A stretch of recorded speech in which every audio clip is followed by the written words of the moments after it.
Hola, aquí de nuevo. Quizás te llamó la atención que el nombre de la anterior encíclica, Laudato Si, y de esta, Laudate Deum, tienen algo en común. No están en castellano, pero eso no implica que estén en el mismo idioma. La encíclica que Francisco nos entregó hace 8 años atrás recurre al italiano que hablaba Francisco de Asís. Ahora, esta exhortación utiliza el latín de una forma de imperativo. Alaben al Señor, suena en castellano. En este video vamos a detenernos sobre las conferencias que la ONU dedica a tratar sobre la crisis climática. Algo te anticipé al final de nuestro último encuentro. Francisco no tiene una mirada muy optimista y elogiosa que digamos. La sigla COP es el acrónimo de la expresión inglesa Conference of the Parties, Conferencia de las Partes en castellano. Son las reuniones organizadas por la ONU tras la aprobación de la Convención Marco de Naciones Unidas sobre el Cambio Climático, un tratado firmado en la Cumbre de la Tierra, 1992, Río de Janeiro, que establece las obligaciones básicas de los estados o partes para combatir el cambio climático. La primera de estas conferencias se realizó en 1995, Berlín. En la diapositiva consigno algunas de estas conferencias a modo de ejemplo. El Papa selecciona algunas conferencias para darnos una idea de los resultados que se pueden cosechar. El origen de las COP lo entregamos, como dije recién, en la llamada Cumbre de la Tierra, Río 1992. Llevó a la adopción de la Convención Marco de las Naciones Unidas sobre el Cambio Climático, un tratado que entró en vigor cuando se alcanzaron las necesarias ratificaciones de los países firmantes en 1994.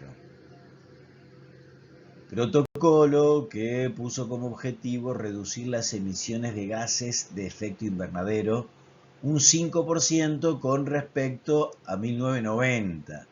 El plazo era el año 2012. Un paréntesis técnico. ¿Qué es eso del efecto invernadero? Recibe este nombre porque es similar a lo que sucede en un invernadero. Las emisiones del Sol hacia la Tierra son de onda corta, mientras que las emisiones de la Tierra, el rebote al exterior, son de onda larga. La radiación visible puede traspasar el vidrio o el plástico en un invernadero, mientras que una parte de la infrarroja no lo puede hacer. En la atmósfera, este trabajo no lo hace un vidrio o un plástico, sino que lo hace una serie de gases. Por simplicidad, retengamos dos, los más importantes: vapor de agua y dióxido de carbono. Si esto no ocurriera, bajaría la temperatura de la Tierra drásticamente de 15 grados a 15 bajo cero.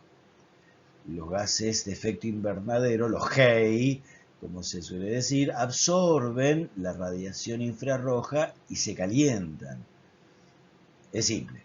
Cuando hay un exceso de gases de efecto invernadero, de GEI, se pasa este mecanismo de rosca. El fenómeno natural que hace posible la vida humana hace que el planeta se sobrecaliente. Así que el programa que se había pensado para 2012 no se cumplió. Se preveía también una ayuda para cubrir los costos de las medidas que implicaban para los países en vía de desarrollo reducir justamente los gases de efecto invernadero. Tampoco se cumplió. La conferencia, la COP15, en Copenhague, se realizó en el 2009. Fue un fracaso. Posteriormente se propuso en varias COP un mecanismo relativo a las pérdidas y los daños, los undamage, causados por el cambio climático, que reconoce como principales responsables a los países más ricos, porque son los que más contaminan y porque son los que más gases de efecto invernadero producen. Y procura este mecanismo compensar los daños y las pérdidas que el cambio climático produce en los países más vulnerables. No se trata ya de financiar la adaptación de estos países, sino de compensarlos por los daños ya sufridos. Esta COP, la de París, es la gran referencia de las siguientes. El objetivo a largo plazo, mantener el aumento de las temperaturas medias globales por debajo de los 2 grados, con respecto a los niveles preindustriales, intentando aún bajar a los 1,5 grados. Todavía se está trabajando por consolidar prácticas concretas de monitorización y facilitar criterios generales que permitan comparar los objetivos de los distintos países. Esto dificulta una valoración más objetiva, cuantitativa de los resultados reales, porque no se logran consolidar esas prácticas. La COP26 en Glasgow pretende relanzar el Acuerdo de París, que se puso en duda por los condicionamientos y los efectos de la pandemia. Por lo demás, abundaron las exhortaciones, cuya incidencia real era poco previsible. Las propuestas tendientes a asegurar una transición rápida y efectiva hacia formas alternativas de energía menos contaminantes no pudieron avanzar. Desde el inicio, la COP27 Sharm el Sheikh 2022 estuvo amenazada por la situación que creó la invasión a Ucrania, que causó una importante crisis económica y energética, y eso llevó a que muchos países europeos volvieran al uso del carbón. El uso del carbón aumentó y todos querían asegurarse su abastecimiento. Los países en vía de desarrollo consideraban una prioridad urgente acceder a la energía y a las posibilidades de desarrollo. Hubo un claro sinceramiento al reconocer que de hecho los combustibles fósiles proveen todavía el 80% de la energía mundial y que su uso sigue en aumento.